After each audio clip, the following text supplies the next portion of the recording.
They say we should have known better than to fall so deep down into this rabbit hole we found. And I was thinking. Hi, this is Nikolai, and you're listening to my dad, Rafal, co-host James Jardine, and featuring Mr. Jim Tiller on the one and only Down the Security Rabbit Hole podcast. Plug in, listen up, and enjoy. Deep into this pool of regrettable situations. Pitch black, think back to the last time that we were happy. All right. Woo. Good morning, good afternoon, good evening. Welcome down the Security Rabbit Hole to another edition of the Down the Security Rabbit Hole podcast. I'm Raf, riding shotgun. Riding shotgun with me is Jim. My guest rescheduled and blew me off this morning. So, hey, you got us. Hey. And we're fresh off of Thanksgiving break. We're recording this on Monday, December 1st in the morning. And, you know, there's a lot going on. But I think, Jim, I want to start with, how was your Thanksgiving? It was amazing. So I got to celebrate not only Thanksgiving, but the whole family was in town. Like I think a lot of people. And then birthday, right? So I got to squeeze in a birthday during the same week. Wait, you had a birthday? Fun. Yeah. Well, happy birthday, dude. I didn't know. Thanks, brother. That's right. I should know when your birthday is. I try to send you something. That's okay. No. I stopped counting at like 30. I'm done. Yeah, fair enough. Well, happy birthday. And so it's good to give family. We did something similar. I had my folks over. I had the kids over here, and we kind of just we made it. I put them on some photos on the Instagram, but like I think we ate better this year than we have ever previously. It was just so good. We now we bake our own bread. We do everything from scratch as much as we can now, and. Yeah, I got a bread machine. It's awesome. Like every morning, the house smells like fresh bread. It's ridiculous. Oh. This morning, it was fresh bread, bacon, and coffee. Come on. Oh. Right? My kids were down for school like so fast this morning. It was ridiculous. But yeah. Make that into like a candle scent or a soap or something. Oh, that's a good one. That would be a good one to do. Like you wake up to fresh bread, bacon, and coffee. I was going to savor that for a moment. Well, I hope you guys, as you're listening to this, I hope you had a good Thanksgiving, although you're listening to this probably the week after Thanksgiving. But that's all right. I thought we'd do just a short episode on one of the things that this industry probably should be thankful for and a couple other random things that are going on.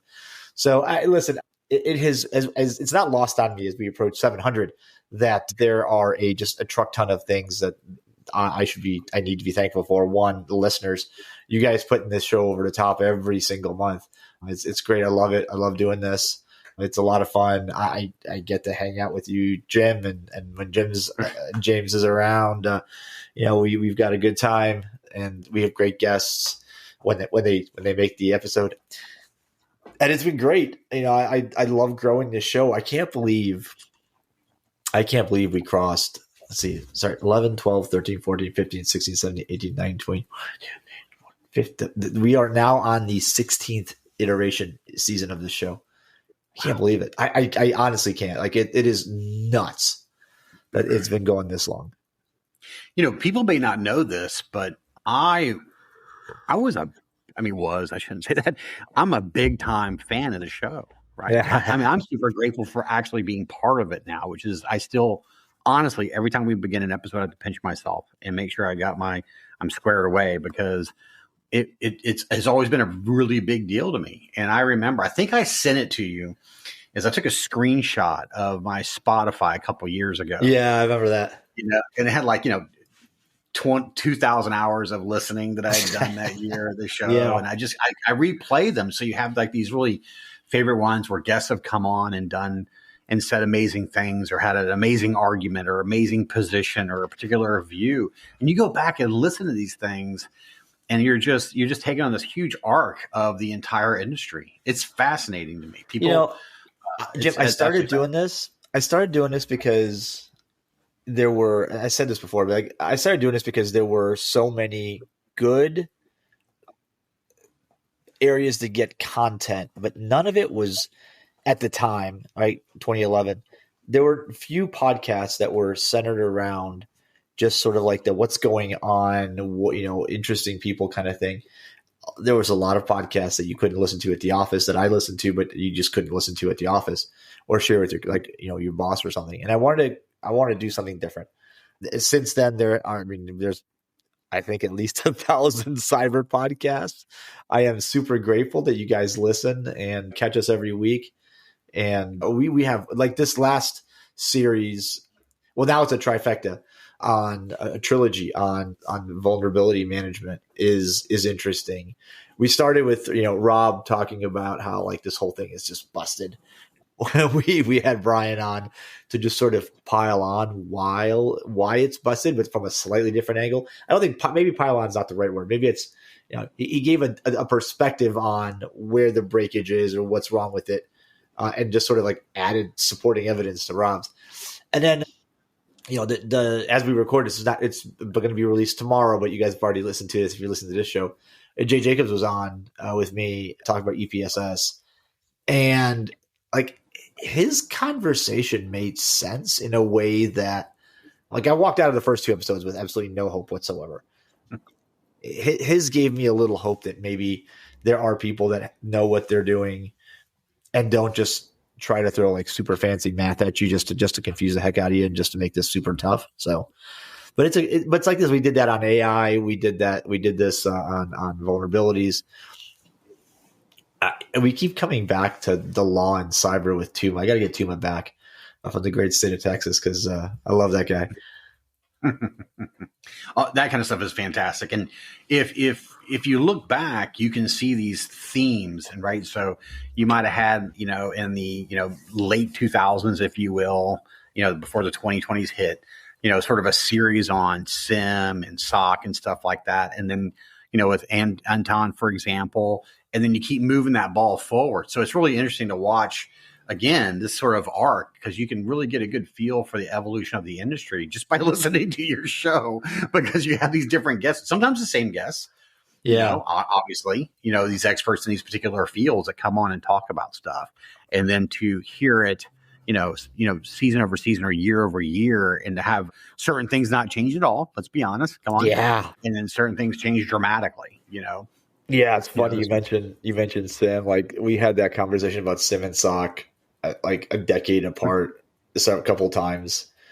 And I think we could probably have it again next week, and it would be different, but almost the same, right? It's weird, Jim. The industry when you started and then I joined a couple of years later, like it wasn't a thing. It was we weren't a profession yet. It was IT people.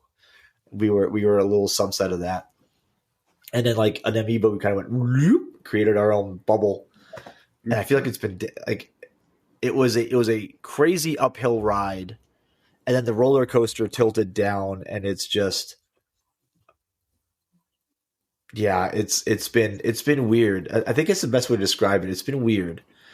I can't say that I'm super like listen, this industry pays me. It affords me a great lifestyle.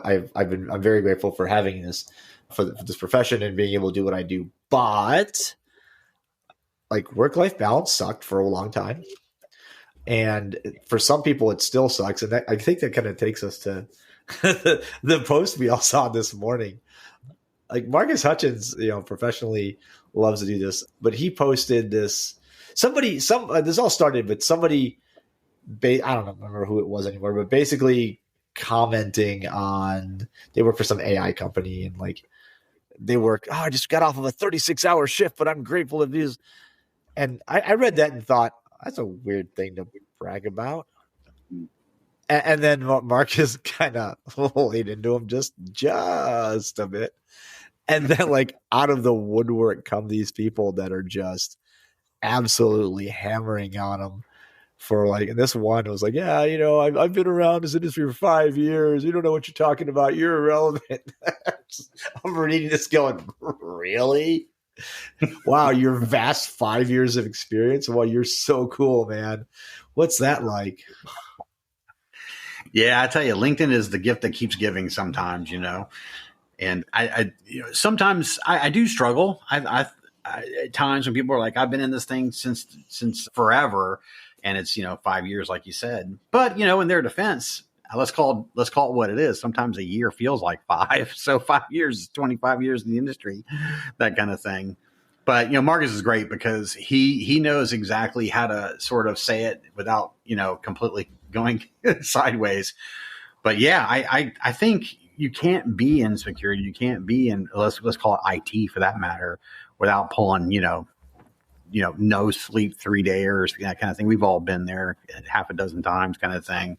But it was different, and like you said in the earlier days where you mentioned like it was an uphill climb. There was no profession. You were constantly trying to explain what you meant by security. I vividly remember saying that and people going, so you do like you're a guard? You're like a security guard? Right.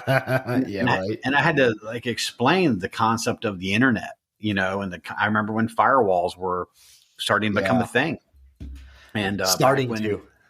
Yeah. Back when, Cisco routers took floppy disks kind of thing. So, boy. Yeah. So, and it was an interesting conversation. That's how a lot of us got in, early days got in pen testing. You kind of call it what it is, but it's very interesting. It's very interesting right now. I think we're still an industry seeking an identity in some cases. It's hyper specialized, but is that a good thing or a bad thing? Very interesting. I would argue, Jim, that the notion that, and to be fair, like there are many instances that I recall and some I don't because my brain was too tired to remember these things where I got into the office in my late, as I say, late teens, early 20s through my late 20s, I think I would say, where I'd get into the office, Friday morning at like 7 a.m., take the first train downtown, go into city, start work, and then like to work a full day and it had something to do on the weekend that then went sideways. And then we just kept working. And I remember leaving the office one time at like 6 a.m. as people were showing up to work. They're like, man, you're still wearing, you're like, oh, you're wearing the same clothes you were on Friday. Yeah, I never left, y'all. You slept a little bit on the couch there and you woke up and you kept going because the system was down or something broke. But I don't recall ever being like, bragging about how many hours I worked. That's a weird, like, that's like the folks that, work for Elon over at SpaceX when they would say like, oh yeah, man, I just sleep in my office all week. It's like, that's not healthy. I mean, that's there, there used to be, we abolished that a long time ago in our nation's history. You don't have to do that anymore. I mean, it is weird that there are still folks that feel, I guess, later in your career that's acceptable. I don't know. I feel like the pendulum went from like work hard, grind to like everything should be given to you on your second day into the industry. And now it's kind of like because of startup culture, that corner of the space, it's like, oh yes, we work, 80-hour weeks. I don't know. Is it worth it? No, I think we've all been there. The short answer is no. It's a lot of sacrifice because 80-hour weeks turn into 120-hour weeks, turn into living on a plane, turn into whatever. Yeah, but I remember. Yeah, oh yeah, and boy, horror stories out the wazoo. But I think it has a combination of a culture that's been created just within the technology sector, not just that startup culture. That startup sort of culture, like work hard, make a lot of money, is now just work hard because everybody's working hard and everybody's like gung ho. And I think there's almost like a weird competitive thing happening. So I see branches of people going to like a very much a work-life balance. They've sort of seen the other side. They don't like it.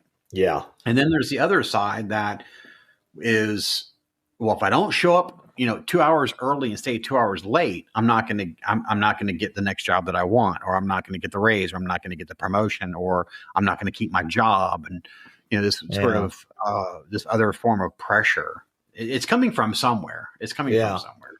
Well, I never bragged about working 36 hours.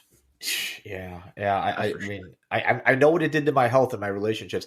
I think I think the nugget in Marcus's post, he says, in 5 years' time, nobody will remember how many hours you worked, except for the loved ones who didn't get to spend time with you. That's it. That's exactly it, right? Because when my dad had a hourly job. Like my dad worked in a tool and die shop when he was working, and I couldn't tell. He never bragged about how many hours he worked, but he did it because we needed to buy things. And like, I can tell you, I remember lots of times where I was like, man, I wish my dad was home. Or on Saturdays, man, I wish dad was going to my game. Nope, dad's going to work. So he's got to do some overtime. And like, as a kid, you remember that, right? I get comments from my kids all the time about how, hey, are you going to be able to make it? Yeah. I'm at a point in my career where, yes, I know it's on a Tuesday afternoon at school, but yeah, I will 100% be there. Right. And I think we as parents, and it's weird, like, cause this would have never happened to me had I not had kids, but you become a parent. Most of us, not all of us, unfortunately, but most of our priorities shift. Like, you go from, I live for this job. This is awesome. This is what I am. A lot of people never grow out of that. And that's to me, that's really sad that you go, because I started there. Like, this was awesome. This is what I did for work. This is what I did in my free time. This is what I dreamt about while I slept. I woke up. I was on Twitter. I was reading what was going on. I was trying to get involved. And I was just, you got to get in there. You got to get in it. Like the eternal rat race. And then you realize, like, it's a hamster wheel. You don't actually go anywhere, right? Unless you're doing purposeful tasks, purposeful things, setting milestones and achieving them. All you're doing is just, like, there's a great song, a line of the country songs, like, nobody ever had put on their headstone, boy, I wish I would have spent more time at work. Right? Like, I remember, I know what that kind of hustle does to you for your health, both physical and emotional, and relationships and mental health. And I like, as soon as that hits you, because at some point, for a lot of us, it does. And you can make the choice, like, I guess that's what I am. Or you make the choice, like, that can't be me. Like, I can't be thundering on a keyboard at 3 a.m.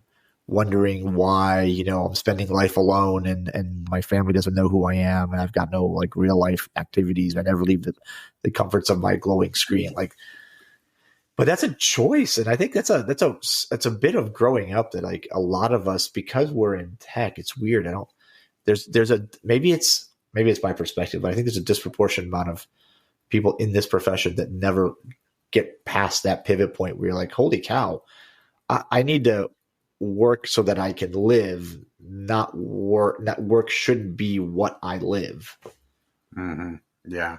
There's also, like, a little sliver, I would almost say in the middle, I think is a little bit closer to, like, my story, I guess, is, I remember when my daughter was born, I mean, man, holy smokes, my whole perspective changed completely. And yeah, I went into, like, oh my God, I've got to make sure, I take care of this small child and my wife. And I went into, like, whatever it takes kind of thing. Right. You know what I mean? Yeah. And so I worked really hard because I wanted to be good at being I guess a provider, like a better term, you know what I mean?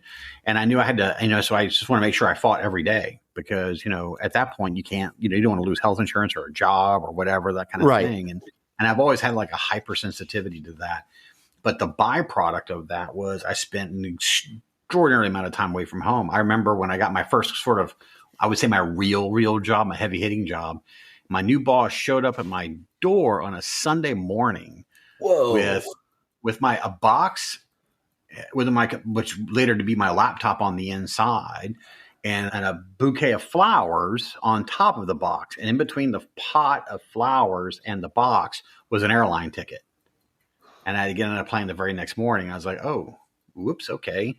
All right, let's do this, And And so, when we talk about things I'm thankful for is that, my my wife, obviously, but my kids, they've been very forgiving. But yeah, man, it's tough. But I think I will agree that I do see a lot of heads down, hammering away, and that hamster wheel, unfortunately, just keeps getting faster, faster, faster, and faster.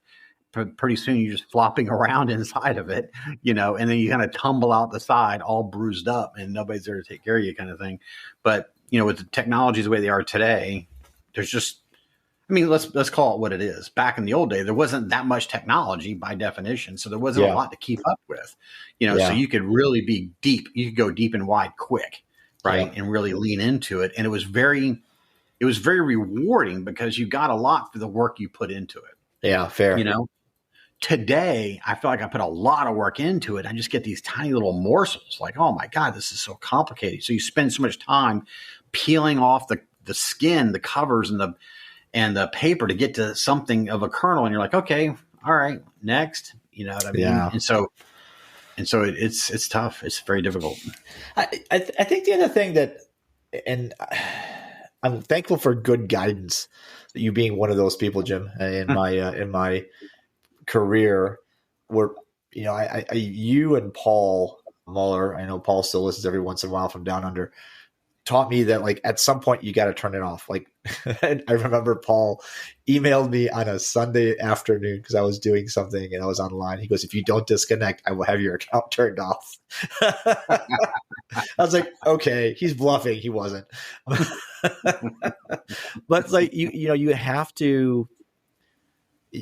This industry, we've talked about burnout for a while. It's sort of like faded off because I guess we found the next shiny thing to chase. But this is holiday season now, right? I get it.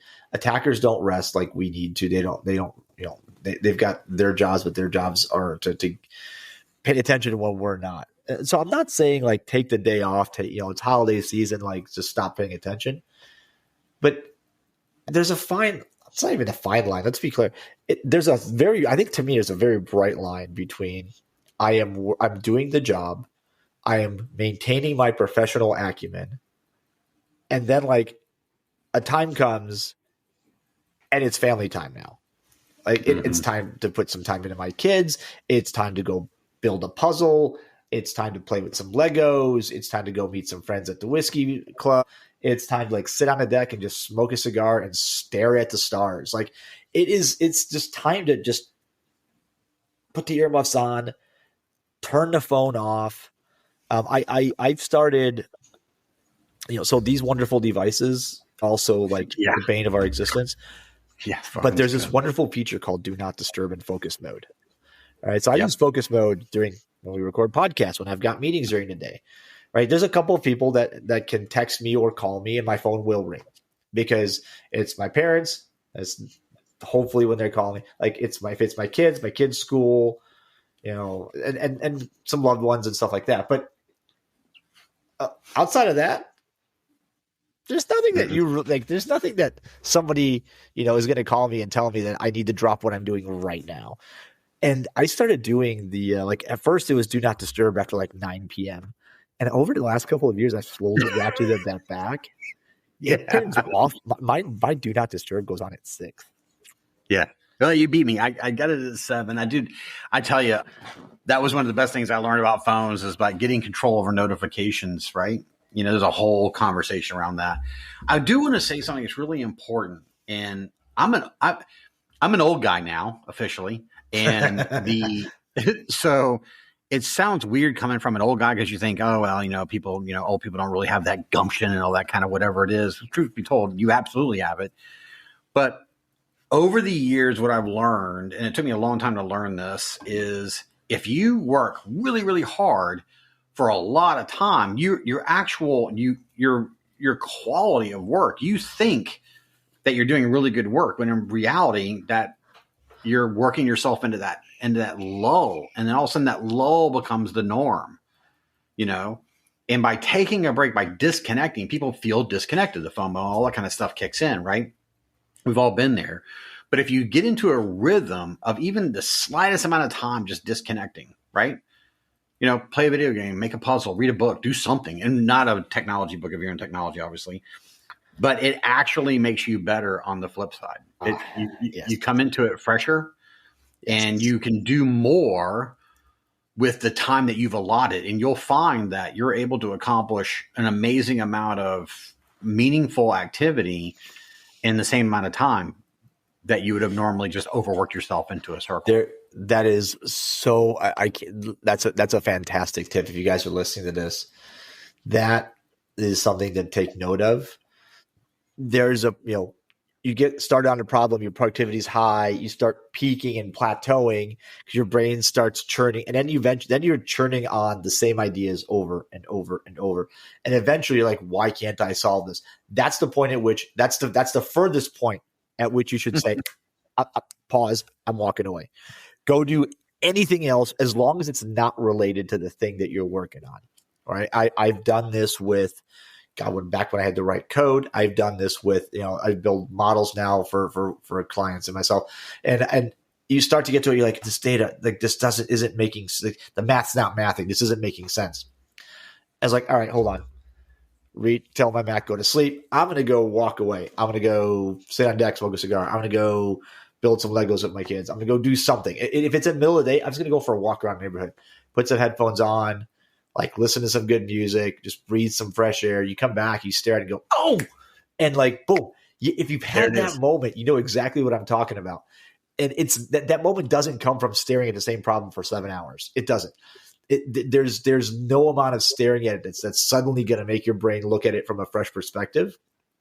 And there's something about that. There's just something about that, like seeing it, and your brain just goes, oh, hold on, boom, it worked. And you've been gone for 15 minutes, it's different for everybody. I feel like I really at least 30 minutes need to completely clear it, because it's got to clear my conscience and clear my conscious thought completely. Like not at the edge, not at the periphery, but like gone. So I sit down at my desk and go, what was I doing? Right? Oh, right, this thing. And you go, oh, why did I think of this earlier? And I've done that so many times that like eventually it just like sinks in. When you start feeling like you're stuck on something, go do something else. Anything else. It's counterintuitive. Yes, it is. Because thinking about it more isn't going to solve it. And it's just, I don't understand the psychology and the brain dynamics behind it. Other than I can make an analogy. As a former Jeep guy and an avid off-roader, if you're sitting, like if you get stuck, right? You're sitting in a rut. Forward, reverse, forward, reverse, forward. I can't get out of here. But, obviously once you're stuck, right? Not as you're getting stuck, but once you're stuck, you realize you're stuck. Like, all right, I got to get out of here. Got to walk away for a second. And at that's usually the point where you realize, like, I'm making this worse. All I'm doing is digging a deeper rut, sinking deeper in the mud, getting myself stuck deeper in this hole. All right, how do I get out of here? Like your focus goes from I'm just go back and forth, back and forth, back and forth. Because eventually, I think the thing that happens is you try to brute force it. Mm-hmm. Right? I've done that where I've been stuck in a mud hole and you just brute force it, and suddenly you go from like halfway up your tires to like you can't see your tires anymore. You're like, oh, shit, that didn't work. Right? That somehow I've made this worse. And all I've done was, I tried to brute force it. Nothing, it just doesn't, like, life doesn't work that way. You can't just brute force things. You have to push it completely out of your mind. Yes. You force your brain to look at it from a different perspective. And it's amazing how that works. Yeah. I could crow about it. People go on walks to think about the problem. And I'm actually I want to separate myself as far as I can from the problem. Right. Yep. And then come back, like you said, 15, 20, whatever it is for you. And you come back and you're like, what was that whole point, that moment you just explained where you're like, what was I working on? That moment where you're like, you got to bring yourself back into the loop. And then you find yourself coming at a completely different angle. And and I think we have this culture of like, work it, especially in security where everything seems to be an emergency anyway. Right. So you're not given that opportunity. You find yourself exhausted at the end of the day. And so, you don't have SOC analysts just jumping up out of their chair, going out for a walk. But they should. They should. Exactly. There should be like that's an interesting thought, right? Because here we are. We just did a series on AI, and everything's about AI, and now I'm reading about the AI tech bubble, and how we've overbuilt data centers because AI is going from, in the cloud or in some centralized location back out to the edge, which is weird because every trend has worked that way. Start centralized. We realize we can do it better, closer to where the problem is. Ta-da. And there we are. But, we're talking about all this stuff, solving problems. Maybe like the reality of what AI does can give us, and I'm trying to think of like how to phrase this, but give us the ability, if you're a stock analyst, right, you're looking at packets all day, you're looking at anomalies all day, you're trying to make sense of what you're seeing. Maybe what AI does for us is it takes the mundane, the things that your brain actually just cycles on, and allows you to fresh perspective. It presents you with new things. Like, hey, maybe it's this, or have you thought about this? And it's not giving us the answer, but it's giving us the opportunity to look at something from a completely different angle all the time, right? And so we don't get stuck in that cycle, that hamster wheel, right? I've never considered that before. I think it's very viable. I think this is where we get into the psychology of AI, right? Right now, I think it's tell me about this, as opposed to what do you think about this, right? In other words, those are two very different animals. You're using it as a search mechanism versus a collaborative mechanism, right? And I think there's something to be said for that. I do believe that AI is sort of an amplifier. So if you're not careful, it can suck you down that rabbit hole as well. Yeah. But if you approach it with the idea of, I'm going to look at this from thinking about things from a different angle, just to free up my brain from this godforsaken, rat trap I got myself sucked into with this problem solving. Right. I don't know. I think it's going to be real interesting, but there's a lot in the psychology of stepping away. And I think people shouldn't be held guilty for wanting to step away. I think there are people who abuse systems that, like recharge systems and stuff like that, But if you're genuinely in a situation where you're fighting with challenges and it's very awkward feeling, but you got to step away. You got to step away from it for a minute, even though it seems awkward. That's a good point, though, too. And I think we'll end it on this, is that there are probably times where it's not as specific. It's not one problem you're working on. Okay, time to step away for a minute. Like, you just may be feeling. You ever like show up at work, you're like, I feel like I've been doing the same thing every day. I feel like I'm stuck.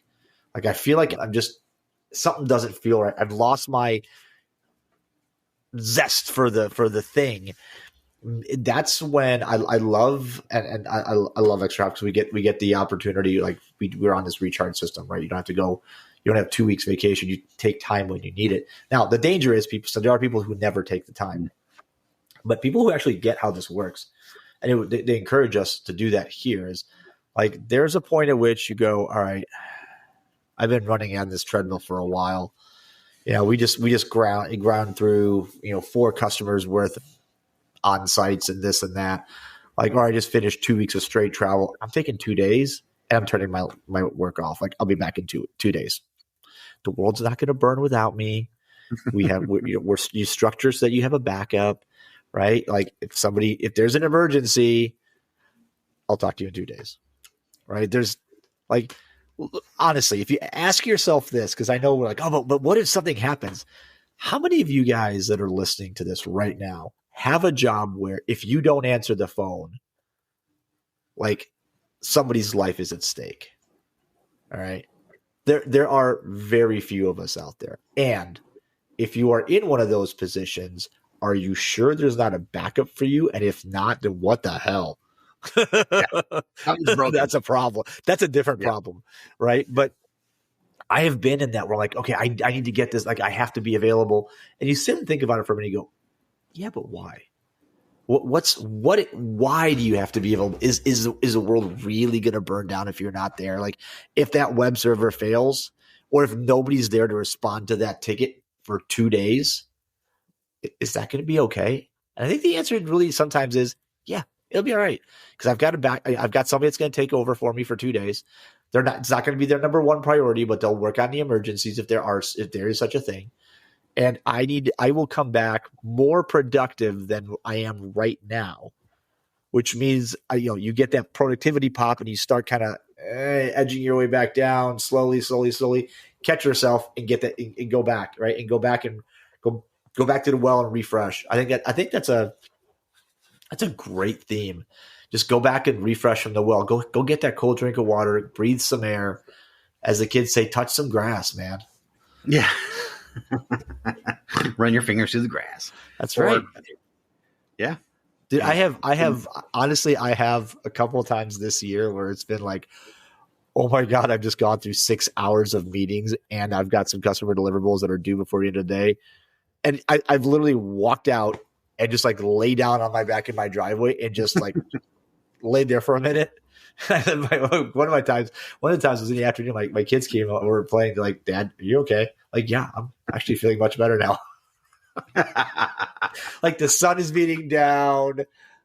I don't know what's going on at work. My phone's inside. It's just me and it's the sunshine and some chirping birds. I'm feeling great. Sunshine heals all wounds, man. I got to tell you, when I get outside and get the sun, it makes everything better. I got to be honest. Yeah, you know what? I think I discovered my personal favorite in therapy, and that is sitting on a boat in the middle of the lake, just floating, doing nothing, just letting the cool breeze hit you, just floating, and just like, man, there's nothing wrong with the world right now. Find your happy place, people. Find your happy place and use it liberally. Don't burn yourselves into the ground. Thanks, Jim. This has been fun. See, it's good stuff, man. This is what happens when somebody doesn't show up to a guest appearance, and we just do our own thing. Ain't nothing wrong with that. Ain't nothing wrong with that. And my cat is over here on the beanbag snoring. I don't know if you guys can hear her, but she is. It is 11 a.m. My cat is over here snoring. Now, at 3 a.m., you could hear her echoing throughout the house because she was just running around, I don't know, yelling at something. Mm-hmm. But I'm just glad I didn't wake her up. All right.